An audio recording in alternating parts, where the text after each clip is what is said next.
Hi guys, good evening. So yesterday we have made our first macro, right? We have not discussed any theoretical aspects, but now to build the macro in a proper fashion, we have to understand few theoretical concepts, right? So what is macro? We have discussed yesterday, right? A macro is a series of instructions which you give to the Excel. Whenever you run, those instructions will run again. It can be one instruction like yesterday. It can be 100 instructions at one go, at one click of a button. It can run and we will see all that stuff, right? How it is done is it is done by a language which Excel can understand, which is called as Visual Basic for Application, which is also called as VBA language, right? How do you write that language? There are two methods to write that language. One, we have used the record function of macro yesterday. So what you have done, you have performed certain steps after pressing the record button, and Excel has done the programming itself, right? The other method is you going to the programming window and doing the programming for the macro. Now, both has its advantages and disadvantages. We will discuss this in the later stage, right? We have learned how to enable the developer tab. You can right click on your ribbon and then you can do enable developer tab and it will get enabled, right? We have seen yesterday, you must have seen pressing the record button, perform certain steps, stop the button, and again you run that macro. You can go and run that macro and those steps will be performed, right?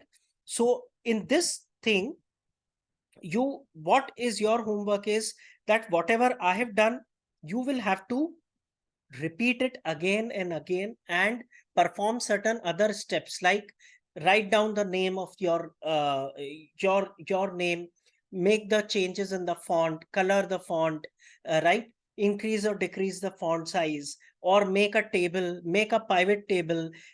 Like these you should try.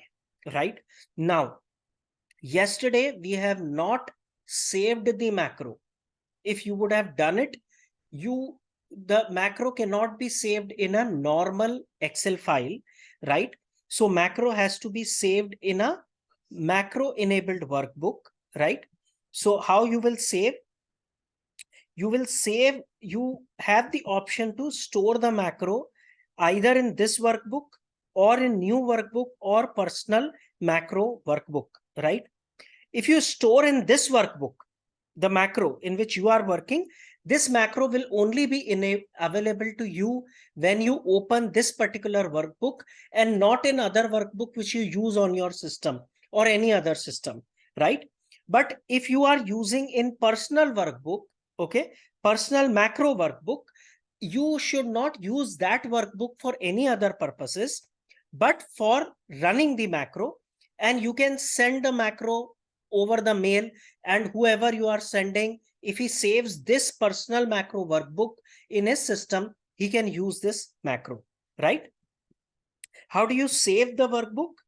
You have to save the workbook by giving the extension XLSB, right? When you are saving the personal macro workbook, you will have to save by giving the extension XLSB. Then only the macro workbook will get saved and you can use the macro